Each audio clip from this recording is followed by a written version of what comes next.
Welcome to the deep dive. Today we're really getting into something profound. John chapter 16. hmm It's just packed with insights. We want to explore how these ancient words, can genuinely inspire us, maybe help us be better people, offer real help. Absolutely. And what's fascinating, isn't it, is how relevant it still feels. Jesus is preparing his followers, sure, but it speaks so directly to our own struggles, our hopes. And the comfort it offers. Yeah. Exactly. The guidance. We can really connect with that today. Okay, so let's start where Jesus does. He gives this pretty intense warning: persecution, being thrown out of synagogues. Right. Even killed. And the people doing it think they're serving God. It's quite blunt. So how does hearing that up front, that kind of stark warning, actually help? Does that just, make you anxious? That's a fair question. It seems counterintuitive, maybe. But looking closely, it's less about just bracing for impact and more about, mental and spiritual readiness. Readiness. Yeah. Knowing challenges might come means you're not blindsided. You can build resilience. It's almost like he's saying, hold on to your convictions because this might happen. It's preparation, not prediction, meant to cause fear. Okay, I see. So it fosters resilience rather than just, dread. It gives you a framework. Precisely.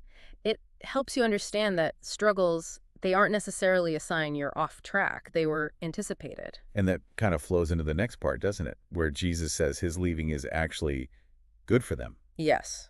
Which must have sounded completely backward at the time. Right, because his leaving allows the advocate, the Spirit of truth, to come. And the Spirit will guide them into all truth, reveal the future. That's huge. What does that promise mean for us, when we're facing uncertainty? Well, this is just core, isn't it? The advocate, the paraclete in Greek, it means someone called alongside. Right, to help her? A helper, yes, but also a counselor, a comforter, an intercessor. It's this idea of constant divine support. And the text says the Spirit will convict the world concerning sin, righteousness, judgment. Convict. Like, prove guilty. It's more about exposing truth, revealing error. Shining a light, you could say, on what sin really is, what true righteousness looks like in the reality of judgment. It offers clarity. So it's guidance and clarity. It means you're not figuring it all out alone. Exactly. You feel supported in seeking truth and making those moral judgments. It's a continuous source of inspiration for living rightly. Okay, then there's that slightly perplexing bit about not seeing him, then seeing him again, and grief turning into joy, like childbirth.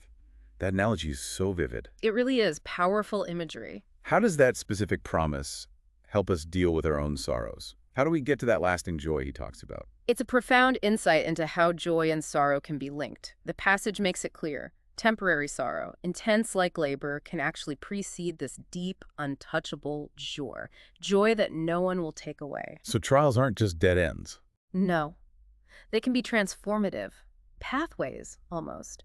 It reframes suffering, suggesting it can lead to something greater, something complete, especially, when tied to the idea of ask and you will receive. It inspires perseverance. Finding hope even in the struggle itself. That the pain isn't the final word. Then towards the end, Jesus starts speaking more plainly, doesn't he? Clarifying their relationship with the Father.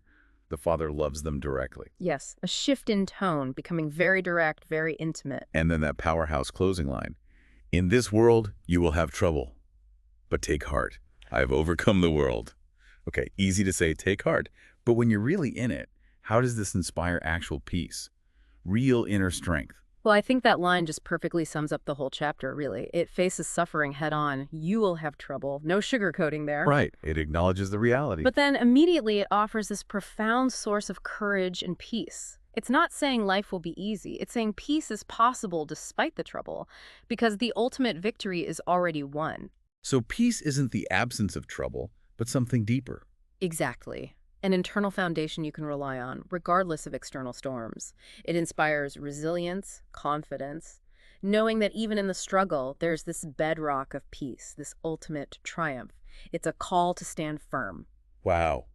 What an incredible deep dive into just one chapter, John 16, from the warnings, the advocate, grief to joy, and then this ultimate peace. It really covers so much ground, doesn't it? Timeless guidance, truly. Absolutely. The core message seems to be prepare, know you have divine help, understand that sorrow can transform, and ultimately find peace because the world's troubles don't have the last word. It encourages you to look beyond the immediate, find that deeper peace. And let that inform how you live.